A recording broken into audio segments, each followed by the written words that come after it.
Audio recording Razvi cassette house, مکتبہ رضائی مصطفیٰ، چوک دارالسلام اجاوالا۔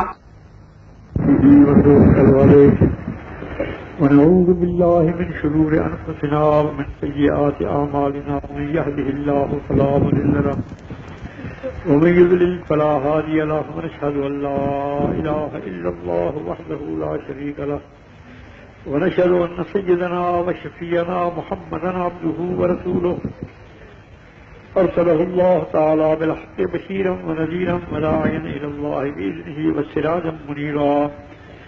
أشهد أنه صلى الله تعالى عليه وآله وأصحابه وبارك وسلم بلغ الرسالة وأدى الأمانة ونصح الأمة وكشف الغمة. أما بعد فأعوذ بالله السميع العليم من الشيطان الرجيم. بسم الله الرحمن الرحيم. وما جعلنا القبلة التي كنت عليها إلا لنعلم من يتبع الرسول ممن ينقلب على عقبيه. روشی پڑھنے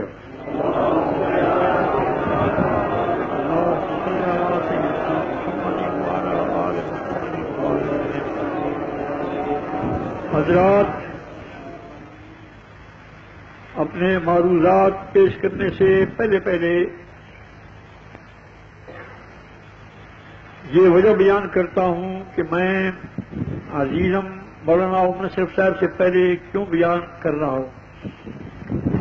ایک وجہ تو یہ ہے کہ مولانا صاحب کی تقریر کے بعد اگر میری تقریر ہوگی تو جو لطف مولانا کی تقریر سے آپ لوگوں کے دل و دماغ میں پیدا ہوا ہے وہ کہیں زائل نہ ہو جائے، وہ قائم رہے. دوسرا یہ ہے کہ میری طبیعت کچھ علیل ہے تو میں اپنی عرض کر لوں گا اور یہ درخواست کرتا ہوں کہ آپ حضرات پورے ذوق اور شوق کے ساتھ بیٹھے رہیں اور مولانا کی تقریر سن کر جائیں. میں تو علماء کے جوتے سیدھے کرنے کی لیاقت بھی نہیں رکھتا. میری کیا لیاقت ہے؟ حقیقت یہ ہے کہ اللہ تعالی کے محبوب کی حمد و ثنا اور مجھ جیسا ایک ناقص ترین انسان کوئی نسبت ہی نہیں ہے. فقط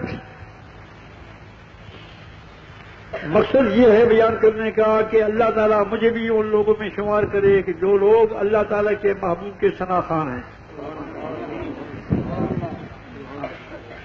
یوسف کی خریداری کے لیے اگر کوئی بوریا ایک اٹی لے جاتی ہے سود کی، اس کا یہ معنی نہیں ہوتا کہ یہ یوسف کی قیمت ہے، بلکہ یہ معنی ہوتا ہے اور یہ مقصد ہوتا ہے کہ یوسف کے خریداروں میں اپنے آپ کو شمار کرتی ہے.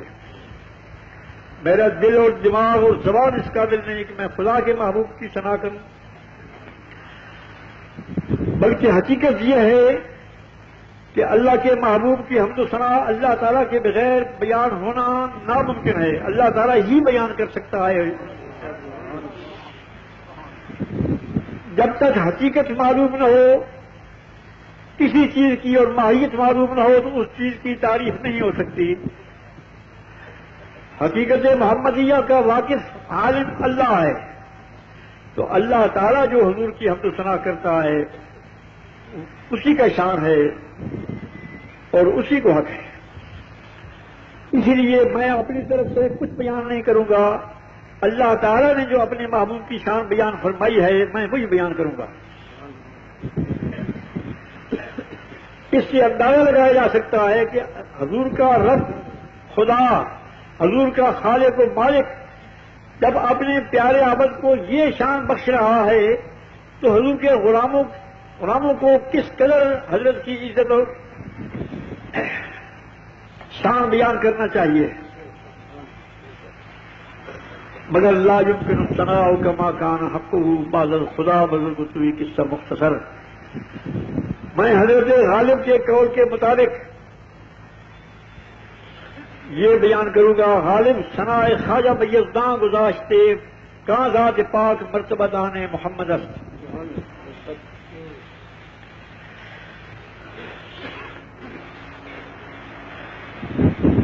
اللہ تعالیٰ جل وعلا شانہ فرماتا ہے وما جعلنا القبلۃ التي كنت عليها الا لنعلم من يتبع الرسول ممن ينقلب على عقبيه. اس آیت کریمہ کی تفسیریں دو ہیں. ایک حافظ ابن حجر رحمۃ اللہ علیہ فرماتے ہیں کہ قبلہ سے مراد کیا ہے؟ بیت المقدس ہے. میں نے بیت المقدس کو اسی لیے قبلہ بنایا تھا تاکہ مجھے علم ظاہری کے لحاظ سے اس بات کو واضح کروں کہ میرے رسول میرے محبوب کا کون متبع ہوتا ہے. آپ ذرا اس پر غور فرمائیں کہ 1,00,000 پیغمبر سے زیادہ پیغمبروں نے بیت المقدس کی طرف اللہ تعالیٰ کی عبادت فرمائی. بیت المقدس کی طرف متوجہ ہو کر اللہ تعالیٰ کی بندگی فرمائی تو کتنی شان ہے اس قبلہ اول کو. اور پھر خدا فرماتا ہے کہ میں نے آج کے دن کے لیے اس کو اتنی مدت تک قبلہ بنائے رکھا تاکہ میں اس بات کو ظاہر کروں لوگوں کے سامنے کہ میرے محبوب کی کیا شان ہے. اس لیے بنایا تھا تاکہ حضور کا متبع کون ہوتا ہے، کون تعویل کرتا ہے قبلہ کی طرف.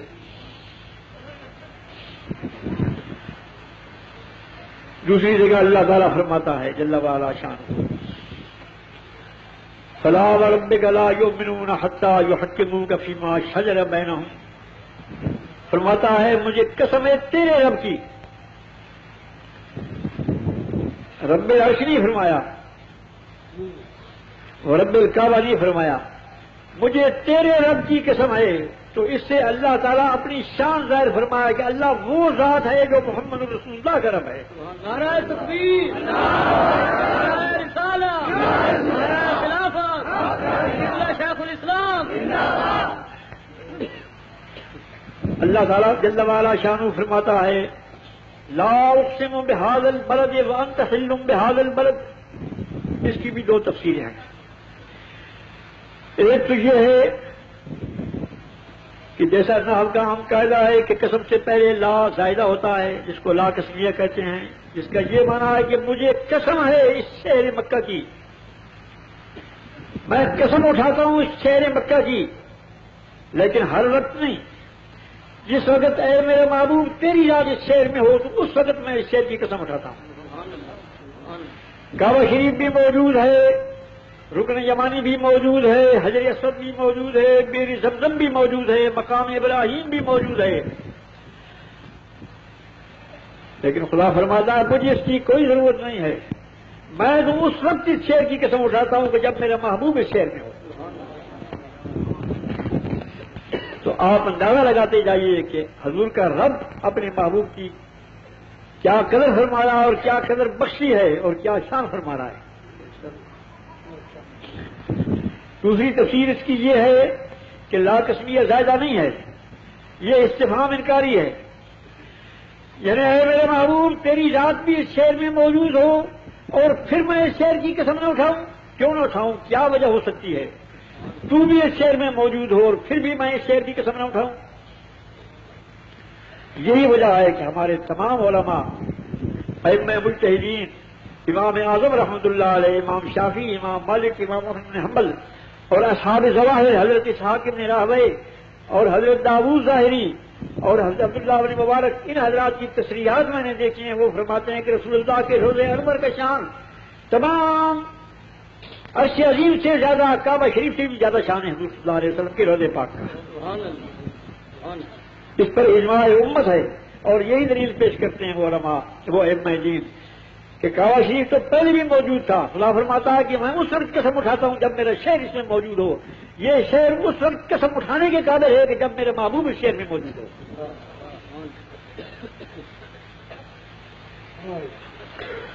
یہ تو اللہ تعالیٰ بیان فرما رہا ہے اپنے محبوب کی شان. اب بتاؤ میں اور تو کیا خدا کے محبوب کی شان بیان کریں گے؟ ہم نہیں بیان کر سکتے، ناممکن ہے. ضرور سے پڑھ رہے ہیں.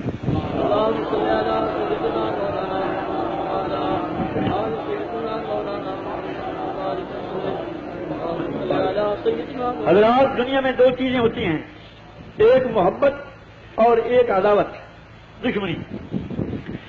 ان دونوں چیزوں کے تقاضے الگ الگ ہیں، ان کے اثرات بھی الگ الگ ہیں. محبت کا تقاضا یہ ہوتا ہے کہ جس کے ساتھ محبت ہو آدمی چاہتا ہے کہ اس کا ذکر کرتا رہے اور اس کا ذکر سنتا رہے، اور جو اس کا ذکر کرے اس کو پسند آئے، اس کا دل شاد خوش ہو، دل اس کا کھلے.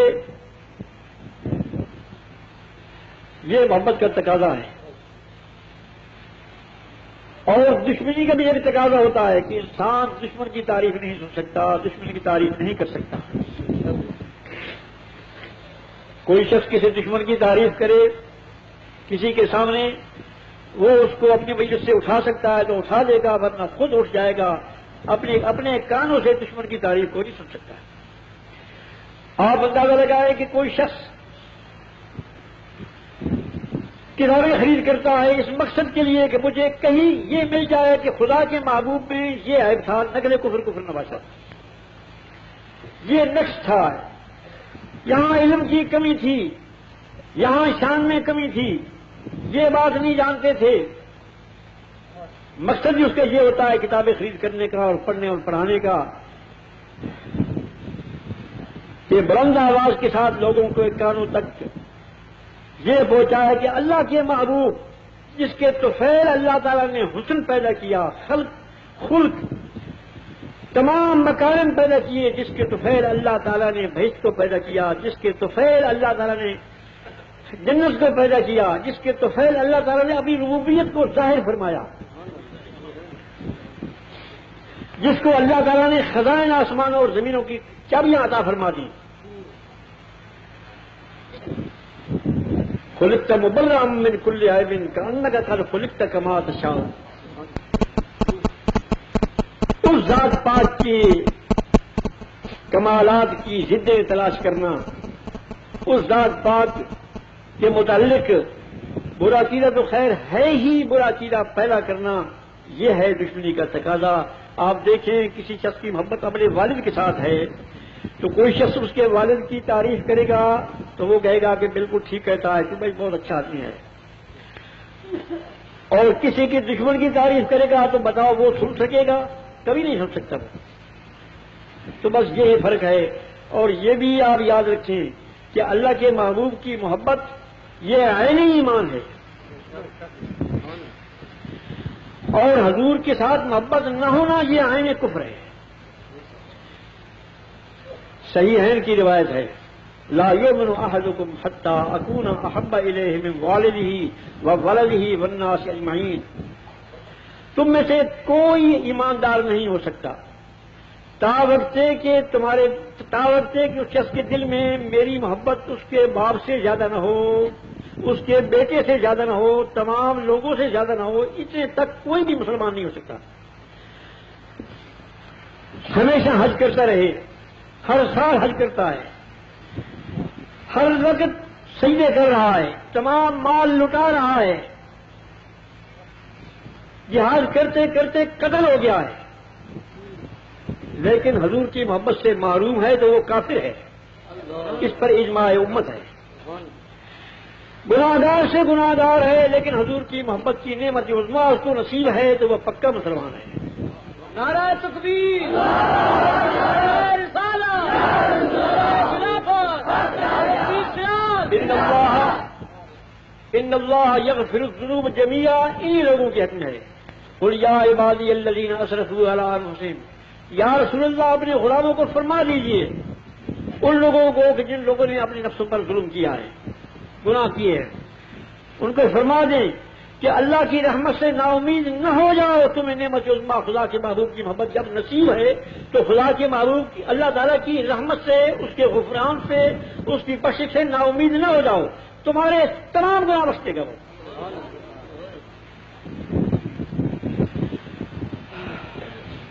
تو محبت ہی اصل چیز ہے. اللہ تعالیٰ سے خدا کے محبوب کی محبت مانگو. اب یہ کہا جائے کہ میاں خدا کے محبوب کا نام آتا ہے تم کیوں تو یہ تم ہی فیصلہ کرو، یہ تم لوگ فتویٰ دو کہ وہ شخص محبت کی بنا پر یہ کہہ رہا ہے کہ دشمنی کی بنا پر کہہ رہا ہے. کہ خدا کے رسول کے نام کی عزت نہ کرو. کوئی یہودی ہو، عیسائی ہو، کوئی یہ دیکھے کہ ایک شخص حضور کا نام مبارک لیا جا رہا ہے اور وہ اپنے انگلیوں کے پوٹے چوم کر آنکھوں پر رکھ رہا ہے، تو وہ کیا کہے گا کہ یہ اللہ کے رسول کی عزت کر رہا ہے. یہی کہے گا نا. اور ایک کہتا ہے ایسا مت کرو. کیا بنا ہے کہ یہ حضرت محروم ہیں، ایمان کی دولت سے محروم ہے. خدا فرمایا قرآن کریم میں وَتَوَزِّرُوهُ وَتَوَقِّرُوهُ، تم میرے محبوب کی تعظیم کرو، توقیر کرو، جتنا کر سکتے ہو تم تعظیم کرو. یہ کسی خاص فعل کے ساتھ یہ مقید نہیں فرمایا گیا بلکہ مطلق ہے. جو عمل تعظیم اور توقیر پر دلالت کرتا ہے وہ تم بجا لاؤ. یہ خدا فرمائے. تو آپ ہی فرماؤ کہ یہ انگلیوں کو چوم کر آنکھوں پر رکھنا جس وقت نام اقدس آ جائے یہ تعظیم ہے یا نہیں ہے؟ اگر تعظیم ہے تو یہ خدا کا فرمان ہے. وہ تو ضرور ہو بتاؤ. نعرہ تکبیر، حضرت اہل سنت. کوشش کہتا ہے کہ میاں یا رسول اللہ نہ کہو. اگر پوچھا جائے ان سے تو بس یہ پڑے ہوئے وہی ہوتے ہیں جو ہمیں معلوم ہیں ان کے علم. تو کہتے ہیں کہ میاں دور سے پکارنا یہ شرک ہے کیونکہ دور سے خدا ہی سنتا ہے. کیونکہ خدا کی صفت ہوگی جب شرک ہوگا نا. تو دور سے خدا ہی سنتا ہے، دور سے پکارنا شرک ہے. تو ان سے پوچھیے کہ خدا دور ہے یا نزدیک ہے؟ بھائی وہ تو شارک سے بھی نزدیک ہے. شرک تو یہ ہونا چاہیے کہ نزدیک سے کسی کو کہا جائے کہ میاں روٹی لاؤ، پانی لا دو، مجھے یہ کام کرو، وہ کام کرو، کسی کو آؤ میاں سبق پڑھو. نزدیک سے کسی کو پکارنا شرک ہونا چاہیے کیونکہ خدا بھی نزدیک سے سنتا ہے اور یہ لوگ بھی نزدیک سے سنتے ہیں. حقیقت یہ ہے کہ جب خدا نزدیک ہے تو یہ کہنا چاہیے کہ نزدیک سے سننا خاص خدا ہے، لہذا کسی کو نزدیک سے مت پکارو.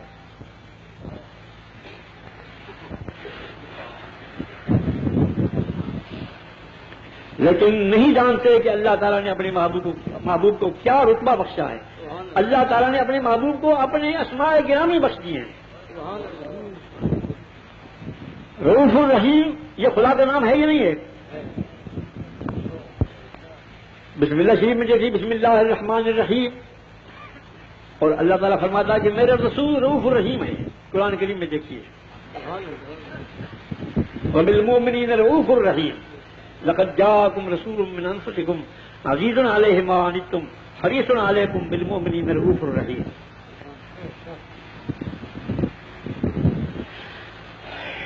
درود شریف پڑھ لیں.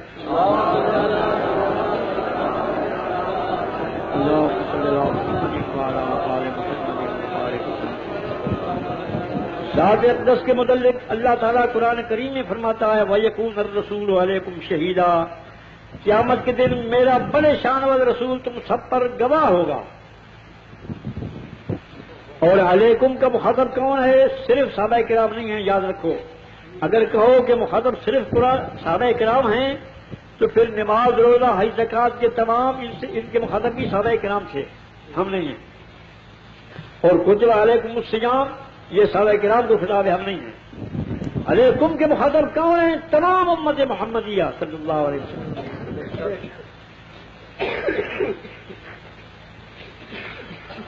تو تم سب کے گواہ ہوں گے.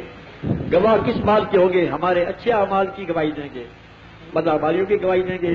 اور عمل کیا ہوتے ہیں؟ ایک عمل ہوتا ہے زبان کا، ایک ہاتھ پاؤں کا، اور ایک عمل ہوتا ہے دل کا. ایک شخص کے دل میں یہ ہے کہ میں حج کروں گا، نہیں کر سکا.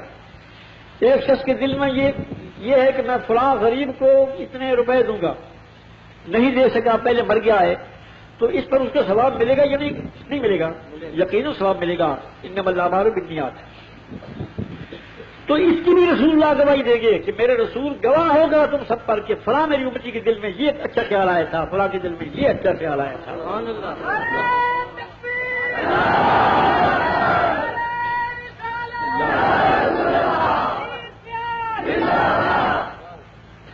قرآن کریم میں اللہ تعالیٰ فرماتا ہے النبی اولیٰ بالمؤمنین من انفسہم.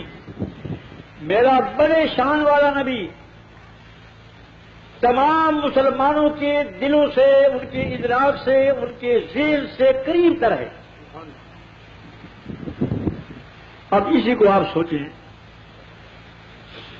کہ ہمیں محسوس ہوتا ہے کہ ہمیں بھوک لگی ہے، یہ ہمارے نفس کا یہ علم ہے ذاتی ہمارا، لیکن اللہ فرماتا ہے کہ النبی اولیٰ بالمؤمنین من انفسہم، تمہارے وجدان سے، تمہارے حصوں سے نبی قریب ہے۔ تو معلوم ہوا کہ رسول اللہ کو پہلے علم ہے کہ میرے فلاں امتی کو بھوک لگنے والی ہے، فلاں امتی کو یہ تکلیف آنے والی ہے، حضور شفاعت فرما رہے ہیں ہماری۔ کوئی اچھا کام کرتا ہے تو حضور خوش ہوتے ہیں، کوئی اچھا ارادہ کرتا ہے حضور خوش ہوتے ہیں، جو برا ارادہ کرتا ہے حضور اس کی مغفرت کی دعا فرماتے ہیں۔ استو سخن رود کے تو اشک بدیدہ بسمری نالا بسینہ دنگری، ہماری آنکھوں سے آنسو نہیں ٹپکتے، حضور صلی اللہ علیہ وسلم پہلے وہ شمار کر لیے ہوتے ہیں، درد نہیں پہنچتا، ہمارے نالہ کو حضور پہلے سن رہے ہوتے ہیں۔ وہ پیغمبر، وہ نبی اللہ تعالیٰ نے ہمیں بخشا، لیکن کاش کہ امتی کہلا کر اس کی قدر نہ جاتی۔ ان لوگوں کے لیے میں کوئی دلیل پیش نہیں کر رہا، ان کے لیے دعا کرتا ہوں کہ اللہ تعالیٰ ان کی مرض یہ دور کرے، اور اللہ تعالیٰ ان کے دلوں سے اپنے رسول کے متعلق غیظ و غضب ہے، کینہ عداوت ہے، بغض ہے، یہ دور کرے، ان مرضوں سے ان کو پاک کرے، ان کو ہدایت فرمائے۔ میں صرف اہل سنت کے لیے یاد کر رہا ہوں کہ اہل سنت کو جو لوگ وہ لوگ پھسلاتے ہیں، گمراہ کرنے کی کوشش کرتے ہیں، یہ لوگ جم جائیں، یہ ان کے پیچھے نہ دوڑیں۔ اور شہر سہیوال تو ایک تجدد پسند مشہوری ہے، تو یہ اپنی اس قسم کی جدت کو چھوڑے۔ اللہم صلی علی سیدنا محمد وعلی آل محمد وبارک وسلم۔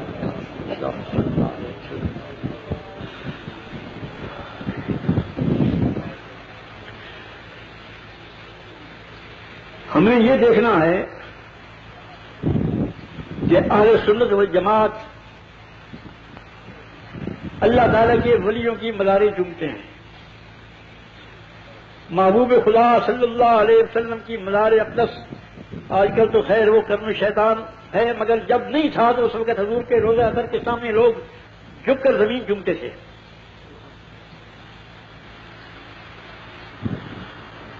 تو یہ کہنا کہ یہ شرک ہے، تو یاد رکھیے یہ شرک کا فتویٰ ہم پر نہیں ہے، یہ شرک کا فتویٰ صحابہ کرام پر ہے، یہ شرک کا فتویٰ نجوم الاہتداء پر ہے۔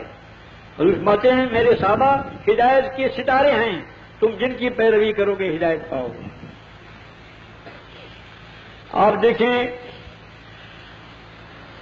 مستدرک حاکم حدیث کی معتبر کتاب ہے، اور زیادہ روایتی یہ علی شرط صحت الشیخین لاتے ہیں۔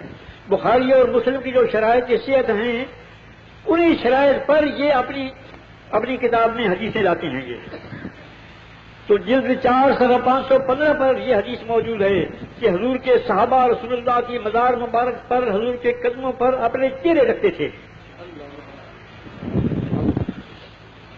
اور یہی روایت مسند امام احمد میں جلد 5 صفحہ 607 پر موجود ہے، مطبوع مصر، اور یہی روایت اور اس سے زیادہ امام بدر الدین عینی جلد 4 صفحہ 422 پر موجود ہے۔ یہ صحابہ کرام کا تعامل تھا۔ اب بتائیے کہ کوئی یہ کہے کہ میاں قبروں کو چومنا شرک ہے، تو بتاؤ ان جاہلوں کا فتویٰ کس پر ہے؟ یہ صحابہ کرام پر ہے، اکابر امت پر ہے، نجوم الاہتداء پر ہے۔ ہاں یہ دعویٰ ہے۔ الصلاۃ والسلام علیک یا رسول اللہ، یہ کہنا یہ صحابہ کرام کا شعار تھا۔ البدائل والنہایہ میں دیکھیے صحابہ کرام جب مسلمہ کذاب کے خلاف جہاد میں گئے ہیں تو صحابہ کرام کا یہ شعار تھا، یا محمد یا رسول اللہ، یہ صحابہ کرام کا شعار تھا میدان جنگ میں یمن میں۔ حضرت عبداللہ بن عمر رضی اللہ عنہما کعبہ شریف کا طواف کر رہے ہیں، حضرت سیدنا عمر رضی اللہ عنہ کی خلافت کا زمانہ ہے، اور پڑھ رہے ہیں طواف کرتے کرتے الصلاۃ والسلام علیک یا رسول اللہ، الصلاۃ والسلام علیک یا رسول اللہ۔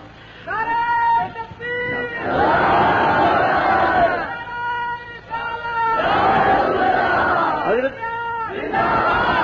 مقداد اور حضرت کعب رضی اللہ تعالیٰ عنہما، ان سے روایت ہے کہ جس مسجد میں جہاں بھی آتے تھے یا رسول اللہ الصلوۃ والسلام علیہ یا رسول اللہ یہ کہتے تھے۔ شفا شریف، اس کی شرح علامہ علی القاری، اس کی شرح علامہ خفاجی، ان تمام معتبر حدیث کی کتابوں میں یہ حدیثیں موجود ہیں۔ تو کہو کہ صلوات والسلام علیہ یا رسول اللہ کہنا شرک ہے، یعنی صحابہ کرام پر فتوی شرک ہے۔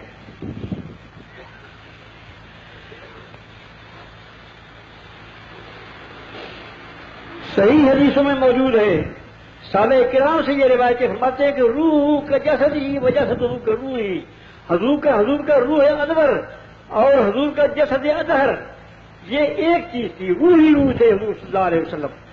اور حضور کی ذات پاک کے متعلق صحابہ کرام کا اجماعی عقیدہ ہے کہ ہر مسلمان کے گھر حضور کی روح پاک موجود ہوتی ہے، بشرطے کہ اس کو پاک رکھے۔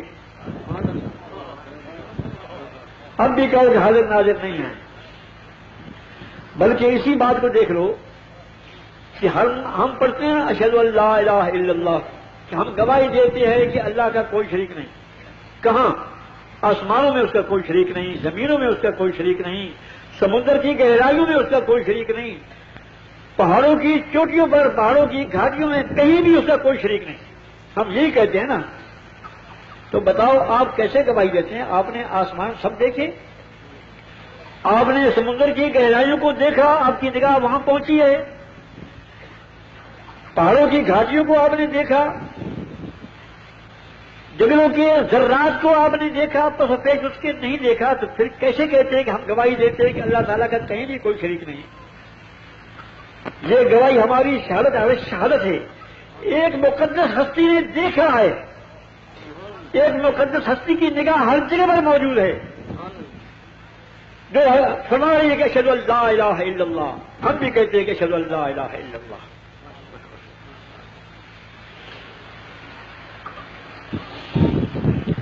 وہ آیات جو آیات کے یا تو مشرکین کے متعلق ہیں یا نجومی اور جفری اور ان لوگوں کے حسابیوں کے متعلق ہے، ان آیات کو یہ لوگ چسپان کرتے ہیں انبیاء پر، بلکہ سید الانبیاء صلی اللہ علیہ وسلم پر،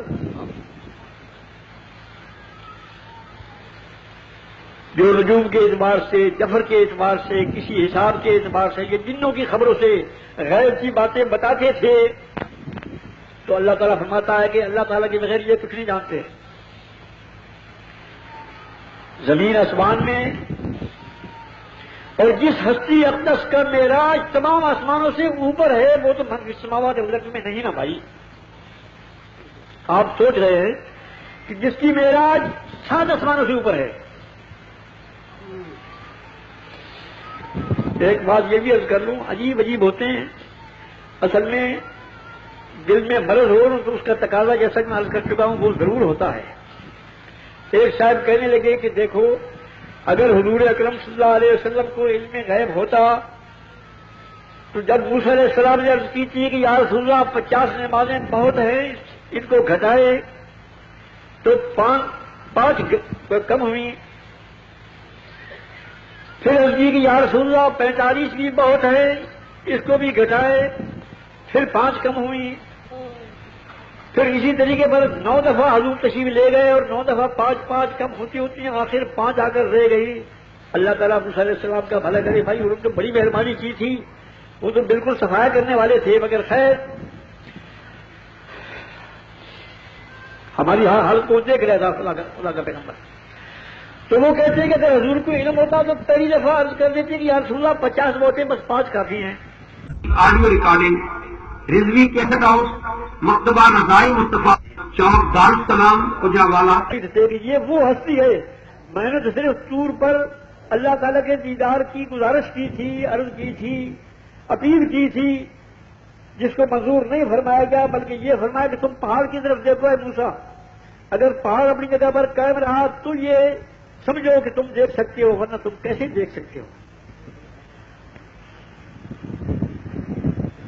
اور یہ وہ ہستی ہے کہ جتنی دفعہ چاہیں جس وقت چاہیں جا سکتے ہیں۔ موسیٰ علیہ السلام میں راج کا ذکر آ گیا تو موسیٰ علیہ السلام نے درخواست یہ کی تھی، آرے نہیں مجھے اپنا آپ دکھاؤ، مجھے اپنی زیارت کراؤ۔ تو اللہ تعالیٰ نے یہ نہیں فرمایا لن ارا کہ میں کبھی نہیں دیکھا جا سکتا، یہ نہیں فرمایا، کیونکہ دیکھنے والی ایک ہستی ہے۔ اے موسیٰ تم نہیں ہو، ایک اور ہستی ہے دیکھنے والی۔ موسیٰ ذی ہوش رفت بیک پرتوے صفات تو اے ذات میں نگری در تبسمی۔ حقیقت یہ ہے اگر اللہ تعالیٰ مجھے معاف فرمائے اور حضرت جبریل امین بھی مجھے معاف فرمائیں تو میں یہ گستاخی کی نیت سے نہیں بلکہ اظہار واقعہ کی غرض سے یہ عرض کروں گا کہ حقیقتاً سدرۃ المنتہا کے مقام تک حضرت جبریل علیہ السلام کو بھی رسول اللہ کا مرتبہ معلوم نہیں تھا کہ کیا ہے۔ حضور فرماتے ہیں کہ آگے چلو، وہ عرض کرتے ہیں کہ یا رسول اللہ بس یہاں تک میری استعداد ہے، اس کے آگے میں نہیں اٹھ سکتا، بال کے سر کے برابر بھی اگر اڑوں تو جلدی رب العالمین کی مجھے جلا کر رکھ دے گی، میں آگے نہیں آ سکتا۔ حضور فرماتے ہیں کہ اگر یہ نہ کہتا اور میرے ساتھ چلتا تو میں اس کو کعبہ کو سین تک لے جاتا۔ تو کیا جبریل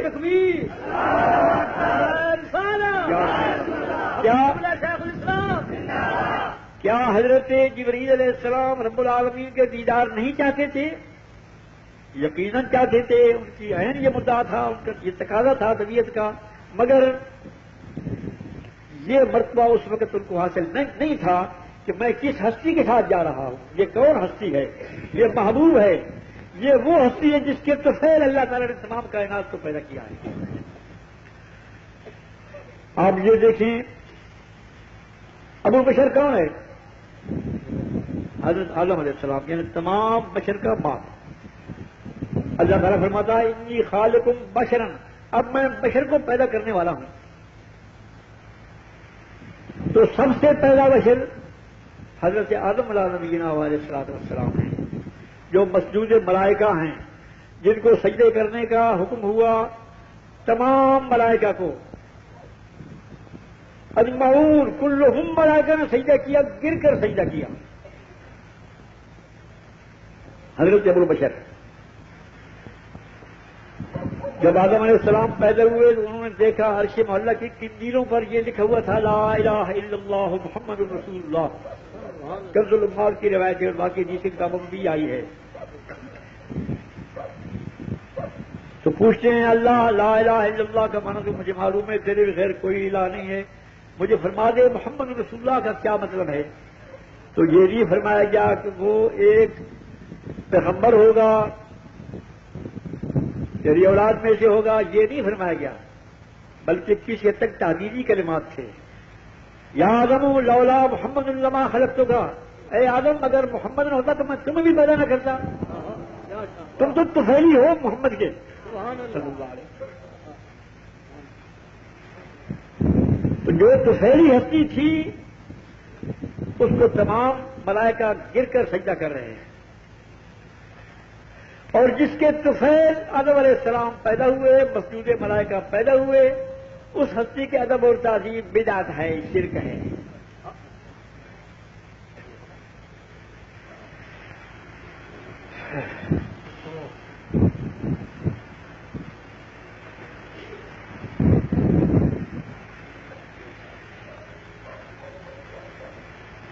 کیا شرک اللہ تعالیٰ نے کسی زمانے میں، کسی حالت میں، کسی قوم کے لیے جائز رکھا ہے؟ نہیں جائز رکھا۔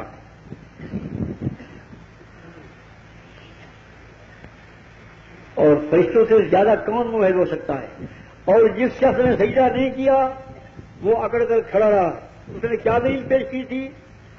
اس نے یہ کہا تھا کہ یہ میری مثل ہیں، خلقتنی من نار وخلقتہ من طین، یہ مخلوق ہے، میری مثل ہے، مجھے آگ سے پیدا کیا، ان کو کیچڑ سے پیدا کر دیا، تو میں ایک مخلوق کے سامنے مخلوق کا سر نگو نہیں ہو سکتا، مخلوق کے سامنے مخلوق سجدہ نہیں کر سکتی، تو خالق ہے، تو حکم کر، سجدہ کر کر کر میں زمین و آسمان کو بتا کر رکھوں گا۔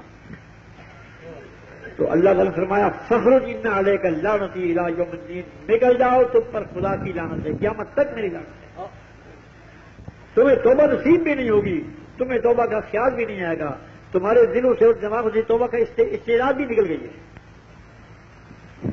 تم اپنی مثل سمجھتے ہو۔ مامنا گرم تصویر ماں حلق بگیا، جس کو میں نے اپنی دست قدرت سے پیدا کیا تم اس کو سجدہ نہیں کرتے؟ بھائی دست قدرت سے پیدا ہونے والا محمد رسول اللہ کا تفیلی ہے.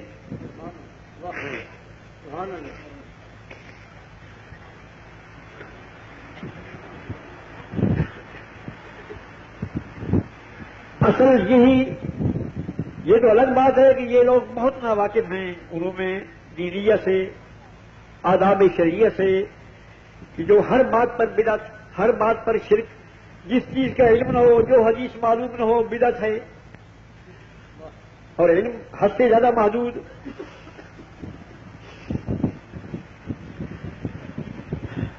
تو ابو بشر تو پھیلی ہیں. حدیث صحیح میں آتا ہے، حضور فرماتے ہیں صلی اللہ علیہ وسلم کنت نبیم و آدم لمنجمر فی طینہ، میں اس وقت نبی تھا جب حضرت آدم کیچڑ میں گندے ہوئے تھے.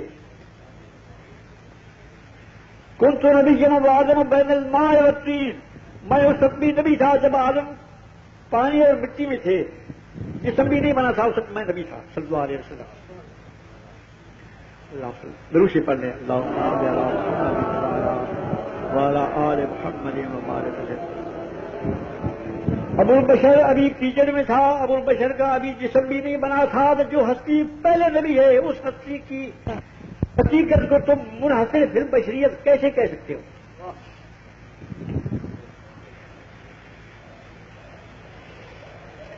لباس بشری ہے. اگر زمین میں فرشتے ہوتے، ملائکہ ہوتے، تو وہ رسول جس کا وعدہ عالم ارواح میں تمام انبیاء سے لیے جا رہا تھا، وہ رسول فرشتہ ملک بن کر آتا. مگر کیونکہ زمین پر انسان ہیں اس لیے وہ انسانی لباس میں آیا. مگر کیسے لباس میں آیا؟ محمد بشر اللہ کل بشر کل یاقوت حجر اللہ کل حجر. بشر ہیں لیکن بشر نہیں ہیں باقی بشر کی طرح. جیسے یاقوت پتھر ہے، یاقوت کیا ہے؟ پانی نہیں ہے، آگ نہیں ہے، مٹی نہیں ہے، ایک پتھر ہے نا. لیکن اس کو تم کہہ سکتے ہو یہ پتھر ہے.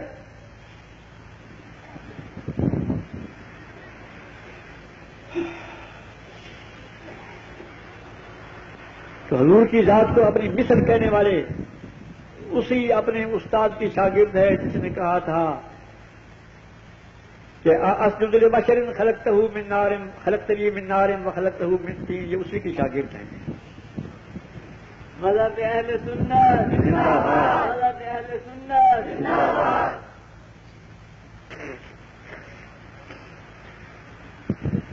شیخ المحققین امام المحدثین شیخ عبدالحق محدث دہلوی رحمۃ اللہ علیہ فرماتے ہیں کہ حضور انور کا مرتبہ تو اعلیٰ سے اعلیٰ ہے، ادراک سے بالا تر ہے. حضور کے نالین مقدس کا شان ایسا ہے جو انسان بیان نہیں کر سکتا. نالین مقدس کا نقش یہ تمام کائنات اس کے طفیل ہے. حضور کے نالین مقدس نہیں، نالین مبارک کے نقش کے طفیل ہے. بھوکوں کو روٹی مل رہی ہے، پیاسوں کو پانی مل رہا ہے، غمزدہ کو خوشی مل رہی ہے. یہ حضور کے نالین اقدس کا ایک طفیلی چیز ہے، حضور کے نالین اقدس کا نقش ہے. جب ذات کا نہیں، ذات کے نالین کا نہیں، ذات کے نالین کے نقش کی یہ تمام کائنات کی نعمتیں ہیں، تو بتاؤ حضور کی شان کیا ہے؟ کوئی سمجھ سکتا ہے؟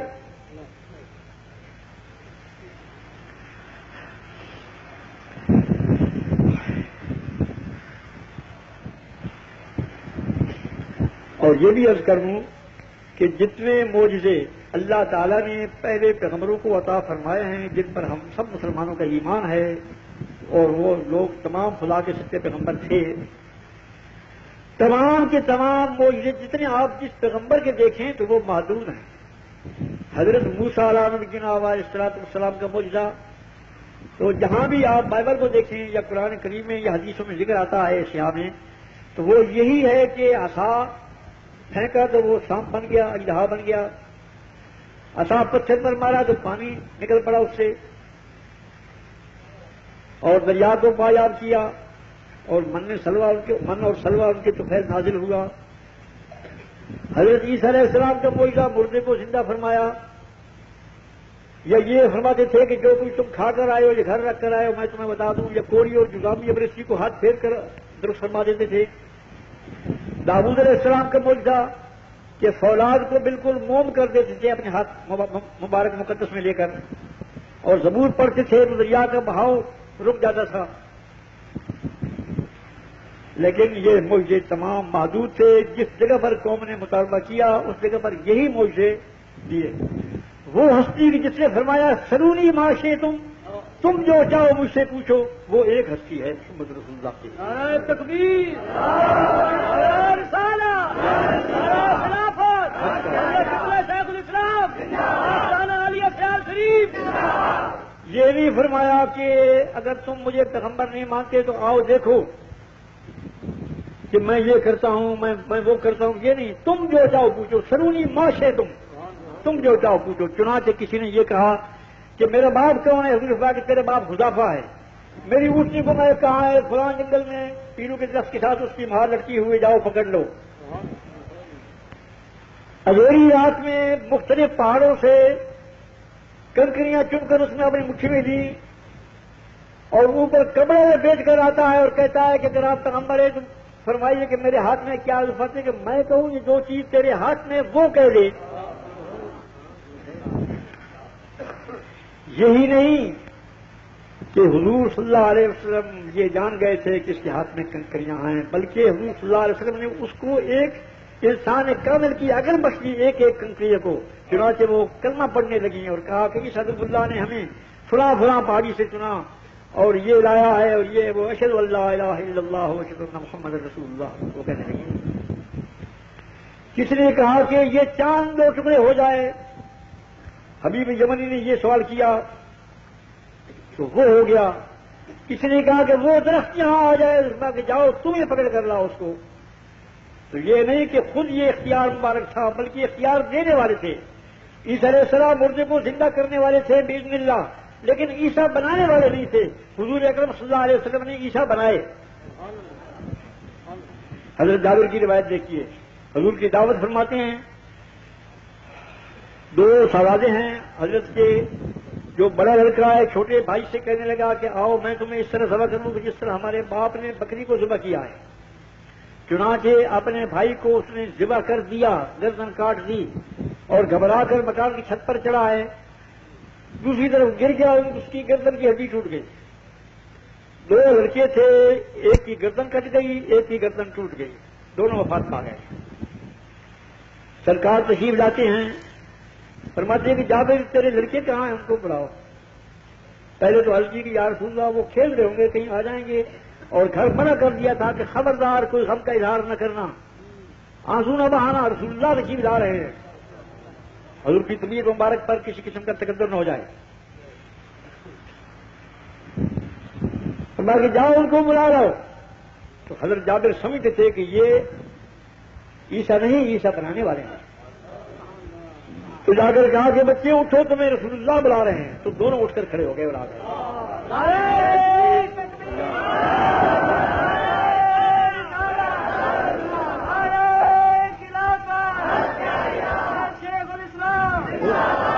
حسن یوسف دم عیسیٰ ید بیضا داری، آنچ خوباں ہم دارن تو تنہا داری.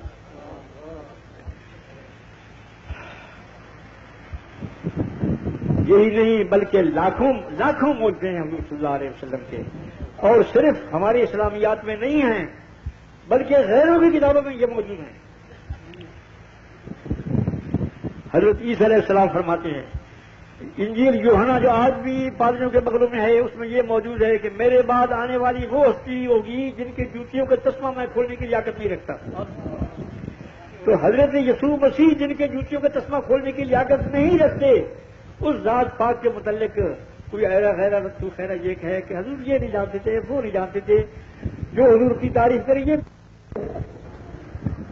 کبھی کہا جاتا ہے کہ اس محبوب خدا کو جس کے طفیل اللہ تعالیٰ نے تمام کائنات کو پیدا کیا، جو باعث تکوین عالم ہے بلکہ باعث تکوین عالمین ہے، اس ذات پاک کے متعلق کبھی علم پر اعتراض ہو رہا ہے کہ یہ نہیں جانتے تھے، وہ نہیں جانتے تھے. اللہ ان کو ہدایت کرے. میں تو یہی کہوں گا، آپ حضرات کو یہ کہتا ہوں کہ حضور صلی اللہ علیہ وسلم کو اللہ تعالیٰ نے تمام کلیات اور تمام جزیات کا احاطہ بخش دیا ہے. یہی نہیں بلکہ امام بدر الدین عینی اور باب تفاسیر البخاری میں اس آیت کریمہ کے تحت میں عالم الغیب فلا یظہر علی غیبہ احدا الا من ارتضی من رسول، اس آیت کریمہ کے تحت میں لکھتے ہیں کہ حضور کی امت کے اور یا بھی جانتے ہیں یہ مغیبات خمسہ اور یہ چیزیں اور وہ چیزیں۔ حضور کے نام مقدس کی یہ شان ہے کہ اگر کوئی صحیح عقیدہ کے ساتھ کسی مردہ پر حضور کا نام پڑھے تو زندہ ہو جائے گا، میں آپ کو کہہ رہا ہوں۔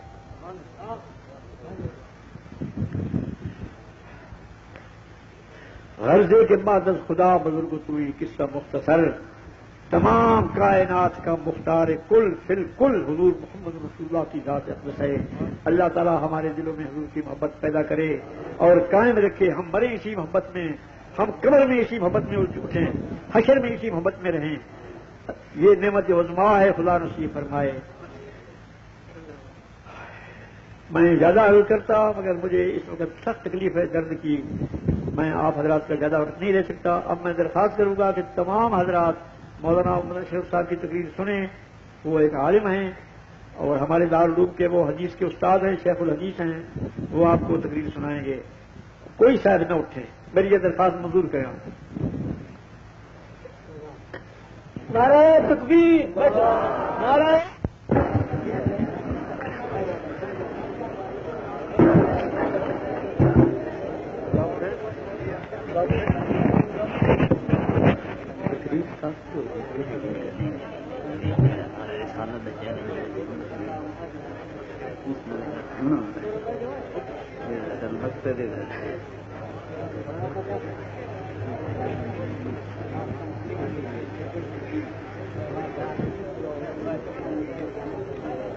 الحمد للہ وکفا وسلام علی عبادہ الذین اصطفیٰ خصوصاً علی افضل رسلہ وسید الانبیاء ماء الذنوب والخطا وماء الجود والعطاء وعلى آلہ واصحابہ الکرماء والشرفاء والتابعین لهم بالإحسان إلی یوم الجزاء۔ درود پاک پڑھ لو۔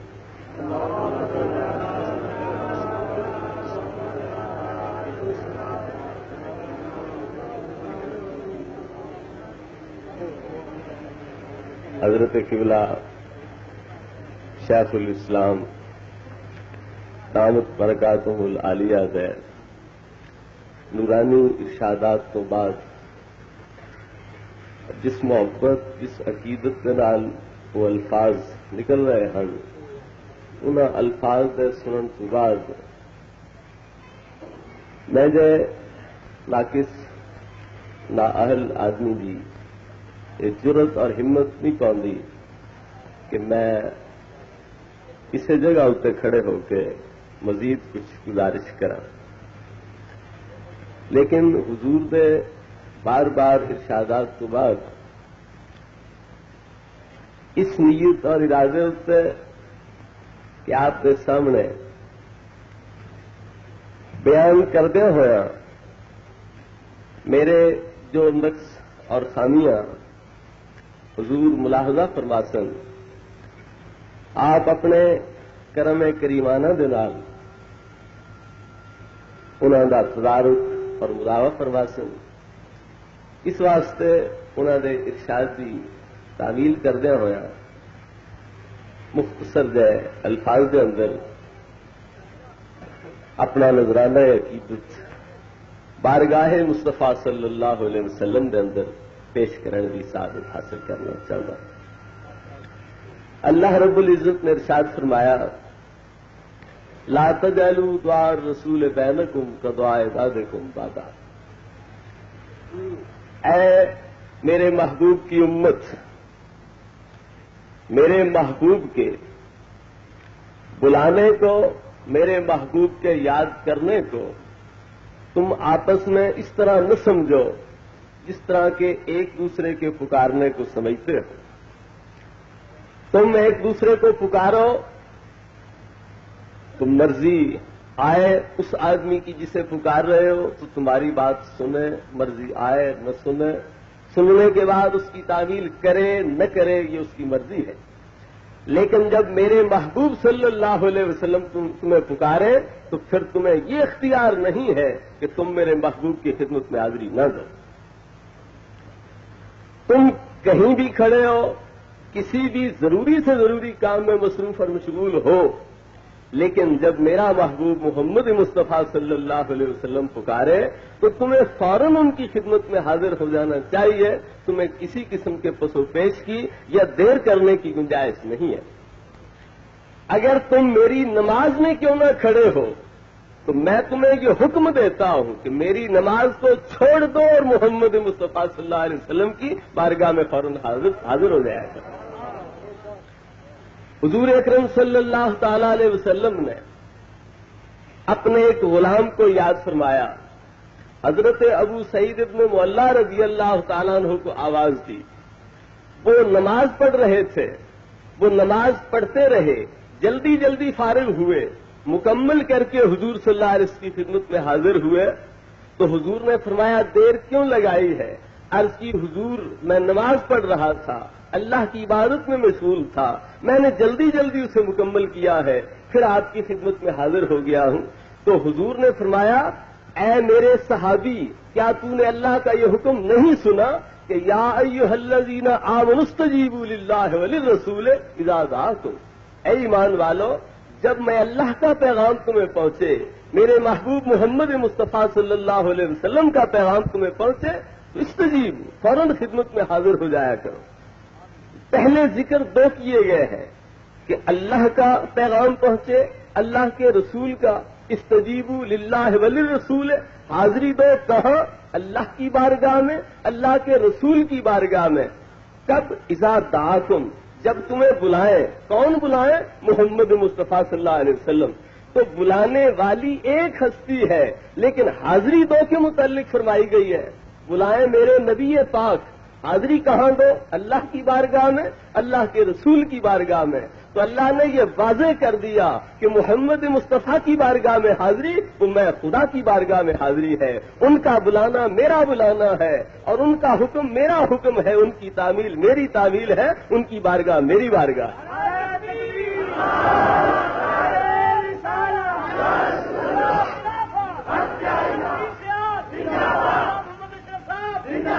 ہمارے محدثین کرام فرماتے ہیں آدمی نماز میں کھڑا ہو، نبی پاک صلی اللہ علیہ وسلم یاد فرمائے تو جہاں نماز پہنچی تھی اور حضور کا فرمان کان پہ پڑا ہے، نماز کو وہیں چھوڑ دے. حضور شمال کی جانب جانے کا حکم دے، ادھر چلا جائے. مشرق کی طرف جانے کا حکم دے، ادھر چلا جائے. جنوب کی جانب جانے کا حکم دے، ادھر چلا جائے. جانوروں کو چارہ ڈالنے کا حکم دے، انہیں چارہ ڈالے. ان کے گوبر ہٹانے کا حکم دے، وہ ہٹائے.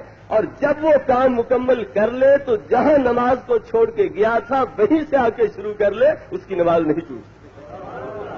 کیوں نہیں ٹوٹتی؟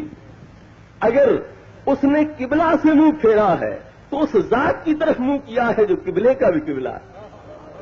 اس ذات کی طرف متوجہ ہوا ہے کہ ساری کائنات کعبہ کی طرف جھکتی ہے، مگر کعبہ جھکا ہے تو محمد عربی کے در پہ جھکا ہے، محبوب خدا کے در پہ جھکا ہے. تو لہذا اگر منہ اس کعبے سے پھرا ہے تو کعبے کے کعبے کی طرف ہوا ہے. اس لیے قبلہ سے منہ پھرنا اس کی نماز کو نہیں توڑ سکتا. اگر اس نے کلام کی ہے، بات چیت کی ہے تو اس ذات اقدس کے ساتھ کی ہے کہ جب تک انہیں سلام نہ دیا جائے، السلام علیکہ ایھا النبی عرض نہ کیا جائے، اتنے وقت تک نماز مکمل نہیں ہو سکتی. یہ حضور کی خصوصیت ہے. کسی کو نماز کے اندر خطاب کیا جائے سوائے رسول اکرم صلی اللہ علیہ وسلم کی ذات اقدس کے، نماز ٹوٹ جاتی ہے. مگر جب تک رسول اکرم صلی اللہ علیہ وسلم کی بارگاہ میں سلام پیش نہ کیا جائے نماز مکمل نہیں ہو سکتی. Audio recording Razvi cassette house, مکتبہ رضائی مصطفیٰ چوک، دارالسلام، اجاوالا.